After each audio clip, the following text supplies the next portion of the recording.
ജിമ്മിൽ പോയി wait training ചെയ്യുന്നത് നിങ്ങളുടെ ശരീരത്തിന് ഹാനികരമാണ്. ഒരു മിനിറ്റ്.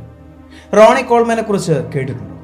8 തവണ മിസ്റ്റർ ഒളിമ്പിയയായി തിരഞ്ഞെടുക്കപ്പെട്ട one of the best body ബിൽഡറാണ് അദ്ദേഹം. എന്നാൽ ഇന്ന് അദ്ദേഹത്തിന്റെ അവസ്ഥ ഒരൽപ്പം പരിതാപകരമാണ്. ജിമ്മിൽ പോയി വെയിറ്റ് ട്രെയിനിങ് ചെയ്യുന്നത് നിങ്ങളുടെ ശരീരത്തിന് ഹാനികരമാണ് എന്ന തലക്കെട്ടോടുകൂടി അദ്ദേഹത്തിന്റെ ഒരു വീഡിയോ ഇന്ന് സോഷ്യൽ മീഡിയയിൽ വൈറലാണ്. 36-ാമത്തെ വയസ്സിൽ ഏതാണ്ട് 300 കിലോയിൽ കൂടുതൽ ഭാരം ചുമന്നിരുന്ന റോണി ആവേശത്തോടുകൂടി പറഞ്ഞിരുന്നത് ലൈറ്റ് വെയ്റ്റ് ബേബി എന്നായിരുന്നു.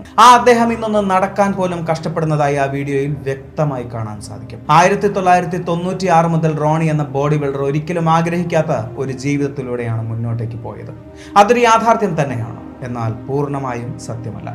1996 അദ്ദേഹം നടത്തിയിരുന്ന തീവ്രമായ സ്ക്വാട്ടിംഗ് റുട്ടീനിൽ ഡിസ്കിന് ചെറിയൊരു ഇളക്കം സംഭവിച്ചിരുന്നു. ഒന്ന് ശ്രദ്ധിച്ചിരുന്നെങ്കിൽ ഭേദമാക്കാമായിരുന്ന ഈ ഒരു അവസ്ഥ ശ്രദ്ധിക്കാതെ പോയത് കൊണ്ട് തന്നെയാണ് അദ്ദേഹം ഈ ഒരു അവസ്ഥയിലേക്ക് എത്തിയത്. Neck, shoulder, hip